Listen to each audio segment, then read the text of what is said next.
Hello, and welcome back to the 162 in Arlington podcast. Today, we are going to be doing a full pitching preview, starting pitching and bullpen. As you notice, my brother is not back. He was sick last time, and he's still sick right now. Hopefully, he's better on Wednesday. I'm not going to pledge that. I kind of pledged that last time. I apologize. He's not here. But we are doing the pitching preview today. So, we're going to start in the rotation with Jacob Degrom. Last year, let me pull up last year's stats. Last year, 30 starts, 172 innings. So we got starts out of Jacob Degrom. We must have made the playoffs then. We had 30 starts, 172 innings. It was really great to watch him. He was kind of thriving out there. Dialed back the velocity and really looked amazing. 2.97 ERA. Just great stuff from Degrom. And this is what they're projected for. But the thing with Degrom is I think he can replicate the innings. That is going to be a question. Can he replicate the innings? Because the Rangers are going to need him to replicate those innings for them to be good. So, sorry, I'm trying to find his stats against lefties because that felt like the place he struggled a little bit was giving homers to lefties. If he can cut down on the homers against lefties, just like lefties hitting him in general. Let me see the platoon splits. I got him right here. No, he actually was pretty good against lefties. 186, 349 slug, which is interesting. And he gave up the same amount of homers to lefties as he did righties, and about like the same amount of plate appearances. So that doesn't make sense because I thought he allowed a lot of homers to lefties, but the homers were an issue for him last year, and that's a place of improvement for him, is if he can cut down the homers. So I think DeGrom is going to be good. There's not much to evaluate there. So we're going to move on to Nathan Eovaldi. Last year, 1.73 ERA in 22 starts was unreal, just unreal. Like that was pretty crazy to see. Um, just like he had basically four pitches that he was mixing at 20%, or sorry, five pitches he was mixing at 20%. The fastball, the splitter, the cutter, the curveball, and like he'd mix a slider in there as well. But it was really great to see Evaldi just go out there and dominate. And I think he can. Can he replicate a 1.73 ERA across a full season? No. But I don't think it's going to be too far off from that. It didn't look fluky what he did last year. So, and if he stays healthy, that's even more of a bonus. And like the team will improve if he stays healthy and gives more than 130 innings, Before last year, he gave 29 starts in 2024 and then 25 starts in 2023. So the Rangers do need innings from him. And like the thing is, you can't just like predict injuries. So I'm gonna assume he stays healthy, and if he stays healthy, he's like that is a really good one too with Degrom and Eovaldi. Moving on to Mackenzie Gore, we obviously covered him when doing because we went over the Mackenzie Gore trade. I really like this move. 30 starts last year, 160 innings, 4.17 ERA. But when you just look at how he was in the first half, you'll be pleasantly surprised. He actually had a 3.02 ERA in 19 starts, 110 innings in the first half, and then uh, things really fell off for him in the second half. 11 starts, 6.75 ERA. Dealt with some elbow soreness, so it kind of felt like he just got tired. And now he's coming to a ballpark where is a lot better for left-handed pitchers, especially as he's a fly ball pitcher and the lineup's going to be stacked with a bunch of righties. Like, he's going to have a field day just kind of getting flyouts to left field that are just not going to carry. As well as playing with a much better defense. The Nationals did not have a good defense behind him, and the Rangers have a lot better of a defense. I mean, they won the Team Gold Glove. Didn't even know that was a thing, honestly, when they won that. So him winning, so I think Mackenzie Gore can go down to like a low threes ERA, and I wouldn't be surprised just from the factors of better ballpark and better defense. Now, can you make the adjustments that need to be made with the pitch mix? I think he can. I'd like to see more cutters from him because the cutter, like I saw him striking out a lot of batters with that cutter, even though he doesn't use it a lot. So I hope he can use that cutter more, and he'll be a lot better. So now we will move on to Jack Leiter. Um, 29 starts, 3.86 ERA, 151 innings. No one was really expecting that from Jack Leiter. Just like going out there, giving the Rangers bullets, and keep like just being competitive because in 2024 he really wasn't that. The velocity ticked up. He developed that kick change, which was really nice for him. Uh, and really, it was the one stat that kind of diagnoses whether the Rangers or whether Leiter can be better or not. I'm trying to find it. Give me 1 second. Show can Yep. So basically, when he was ahead of hitters versus when he was behind hitters. When the batter was ahead, they hit 255 with a 920 OPS, versus when Leiter was ahead, batters hit 164 with a 422 OPS. So it was as simple as if Leiter is pumping the strike zone and getting ahead of hitters, he's a lot better than when he's falling behind hitters and walking a lot, as you do see. 3.98 walks per nine. The walks were up, and that's something that Leiter can get better at. That's why he's tried to develop the cutter this spring. We'll see if he's going to use that in when games actually start, because he's trying to get ahead of hitters. And if he gets ahead of hitters, he has the stuff to just get outs. So that's where Leiter can improve, and I do think he can improve.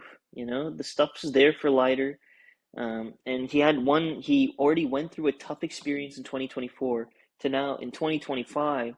He has that bad experience in his belt. He has that solid experience. I think you would consider 2025 a solid year for Leiter. So let's see if he can build on that and get better. And I think Leiter and Gore really determine the ceiling of this Rangers rotation. They already have a solid floor. I think with Leiter and Gore, they can elevate that ceiling to a level that is like even better than it was last year, and possibly like one of the better rotations in baseball. Um, Obviously, they were the best rotation in baseball, but like even better than the best. I don't know. That's bad terms. But now going to starter number 5 in Jacob Latz. Now, Jacob Latz, he really pitched great. Really pitched great. A 1.3 WAR, 2.85 ERA, and 8 starts, 85 innings. But it was 8 starts and 33 games. He switched games between the bullpen and the rotation, but his performance wasn't too much different from when he was in the bullpen versus when he was a starter. He had 8 starts with a 2.72 ERA, and then in the bullpen he had a 2.93 ERA in 25 outings. Um, Overall with Latz, the walks were an issue, as you see here, 3.89, and they have kind of been an issue in spring training. So he's kind of had the same conversation with Leiter. If he can just dial in the strike zone, I think he will perform. I think the numbers are going to be there for him. So um, and also, it's kind of not. I feel like because they did add a new reliever to this bullpen, Jalen Beeks, and now they have 3 lefties in this bullpen. It feels like Lance has won the starting pitching job over Kumar Rocker at this point, because now if you put Lance in the bullpen, you have 4 lefties, and I don't know if the Rangers want to do that. So I think Jacob Lance has won that rotation job, and I overall think he's going to be a solid back end starter, your typical back end starter. Go out there and get outs. So that's um, where Jacob Latz, I think, is at.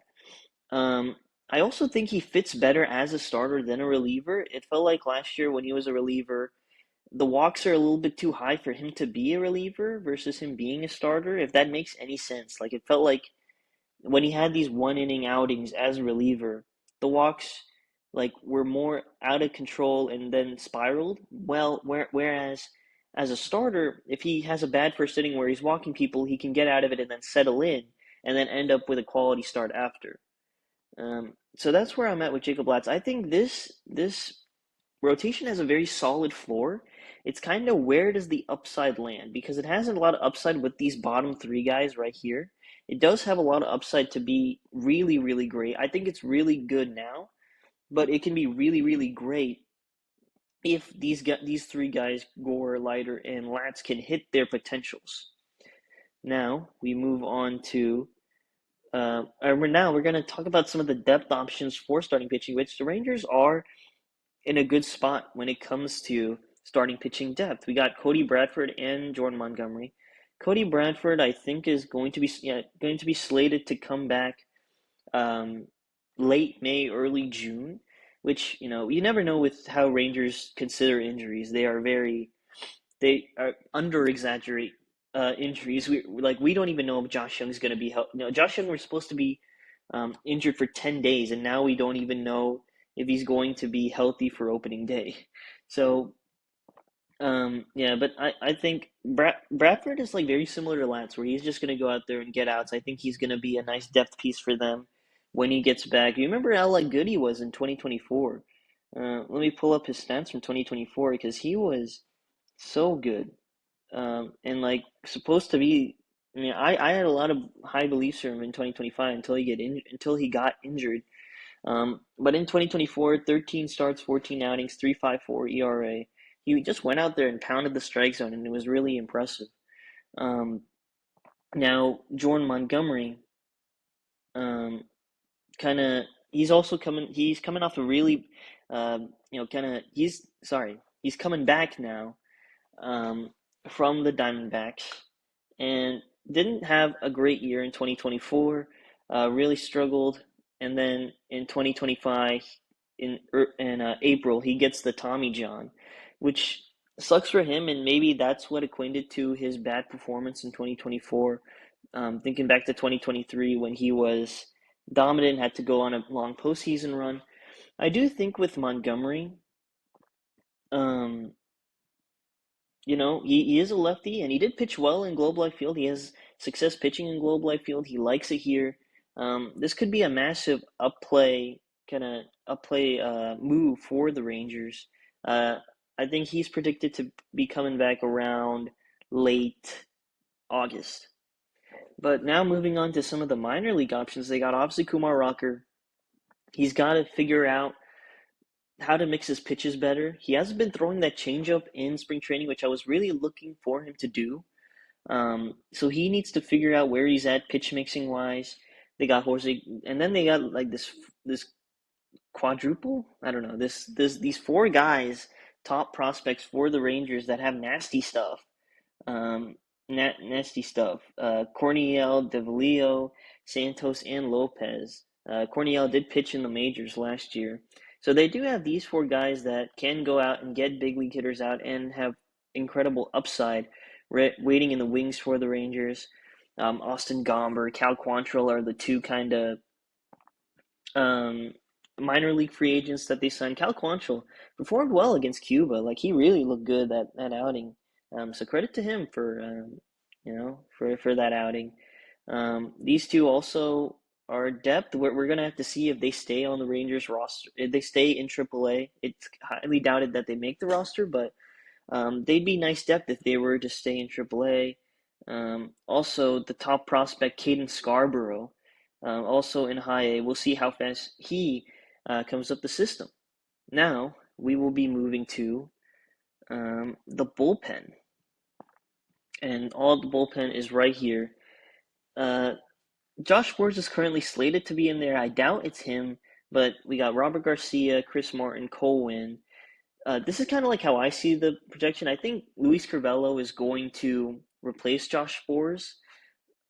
So I think the bullpen's going to look because, Luis, it's very sloppy again, but Luis Carvalho I think is going to swap with Josh Sborz because Carvalho has options, and it's been made clear by Schumacher from like Evan Grant's articles that he wants a reliever in here that has options, and they don't really have anyone like that. So I think Luis Trivello will make this bullpen over Josh Sborz. So I think it'll be Robert Garcia, Chris Martin, Cole Winn, Luis Crivello, Tyler Alexander, Carter Baumler, Jalen Beeks, who they just signed, and Jacob Junis. So we'll go through these 8 real quickly. Robert Garcia, 2.95 ERA. I think he's a great 7th, 8th inning guy. I think he is going to probably be the Rangers closer which I am kind of worried about, to be honest. It was crazy to see him pitch in the 7th and 8th inning, and then to go to the it was crazy to see him pitch in the 7th and 8th inning, and then as he went to the 9th inning, he completely, like, his confidence was completely gone. So I hope with a kind of a year of experience, hopefully his just mound presence from the 7th and 8th can carry over to the 9th, because it didn't. I do have, so by inning in the 7th and 8th inning. In the 7th inning, he had a 3 ERA in 15 innings. In the 8th inning, he had a 1.47 ERA, so really good in the 8th inning, in 18.1 innings. And then in the 9th inning, he had a 4 ERA in 2.22 innings. So I do think Robert Garcia is going to be the closer, and I hope that he can figure out, like, he can just have some poise in the 9th. I really do. I hope he can, because he can do it. He has like amazing stuff, and I really thought at the beginning of the year when he was in the 7th and 8th inning role that he could have been a future closer for this team. So there's my analysis on Robert Garcia. Now, going over to Chris Martin. I don't believe in Robert Garcia to be the closer, though, throughout the year. Now, moving on to Chris Martin, um, had a 2.98 ERA in 42 innings. I think Chris Martin is the best option to be the closer for the Rangers, but he gets injured a lot. If he didn't get injured, then I would immediately say he deserves to be the closer, but he just keeps getting injured, and that's what I hope, because he can be like a massive upside play. He throws strikes, which I know the Rangers love, which is why they probably brought him back, is because he throws strikes. And he's very solid, so I hope that he can stay healthy, but I don't know how much there is to bank on him. Cole Winn showed nasty stuff, 1.5 ERA in 41 innings. Uh, Struggled with some walks, but he didn't really pitch in high leverage situations. I was kind of hoping for the Rangers to put him in more high leverage situations down the stretch, and they just never did. So that's going to be interesting to see. I do think with Winn, he has a nasty splitter and sinker mix. When those two were going together, he really looked nasty. So I'm looking forward to seeing if he can master that sinker and splitter mix. Josh Sborz is here. We're going to talk about some of the other guys that are going to be in the mix to make the bullpen, but Josh Sborz is here.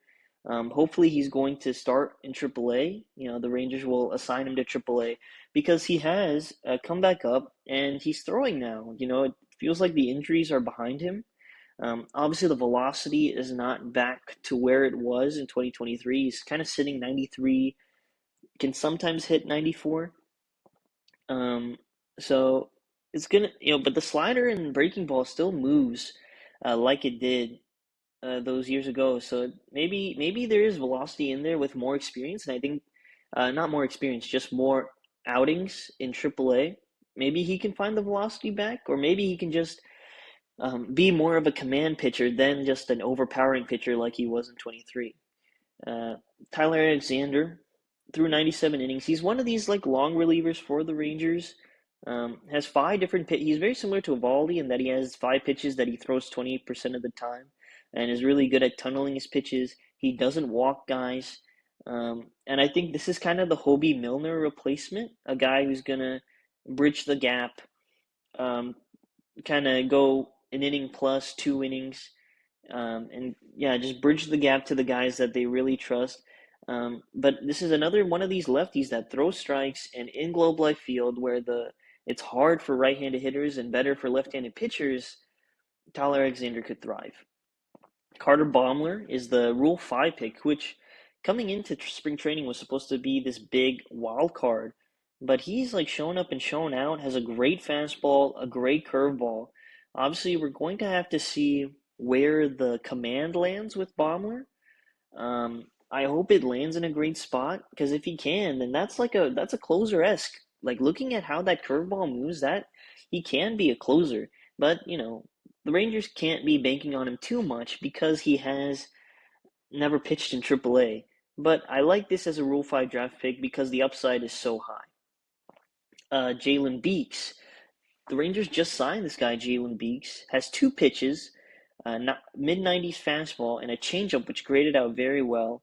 It was funny that Beeks and Danny Coulombe pretty much signed at the same time, and they're two very similar kind of high arm angle lefty pitchers. I think Coulombe is probably the better pitcher, but Beeks has more reliability when it comes to the injuries. Coulombe has been struggling with injuries, and I think with last year's injuries, the Rangers didn't want to mess around with that.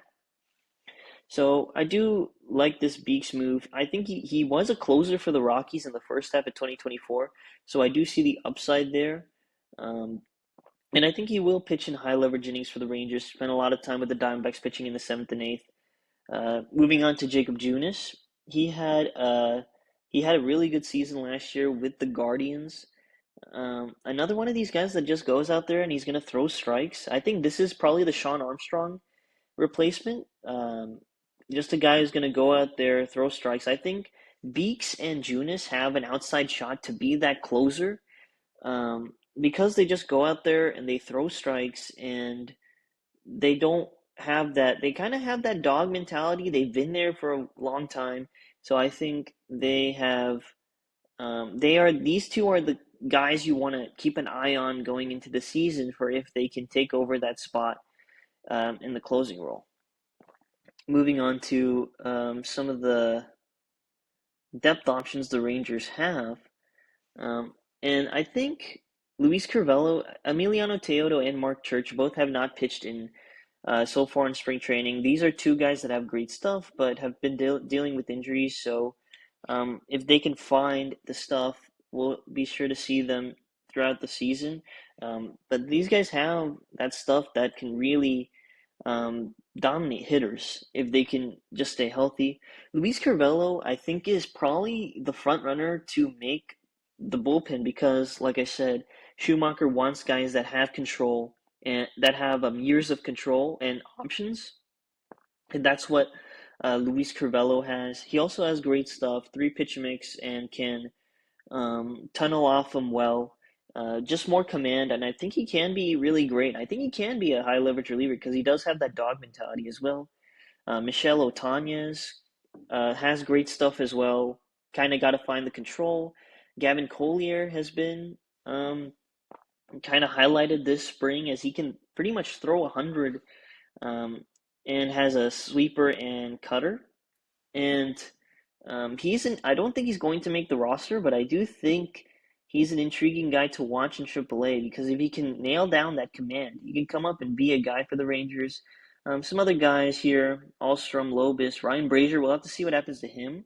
I kind of thought he was going to make the roster out of camp, but it feels like the Rangers kind of have spots taken already. But I wonder if he does stay in AAA and can get called up if the Rangers need him because he does have experience of being a high leverage guy. Overall, I think that's all the pitchers to talk about in the preview. I know this is sloppy without Anirudh to kind of like balance it out, but went through all the pitchers and gave overall thoughts. So thank you guys for watching. Like and subscribe if you want to. It's greatly appreciated the support we've had on these videos throughout the pretty much few weeks we've done this. And we'll see you on Wednesday where we're going to do 5 things that need to happen for the Rangers to make the playoffs. Peace.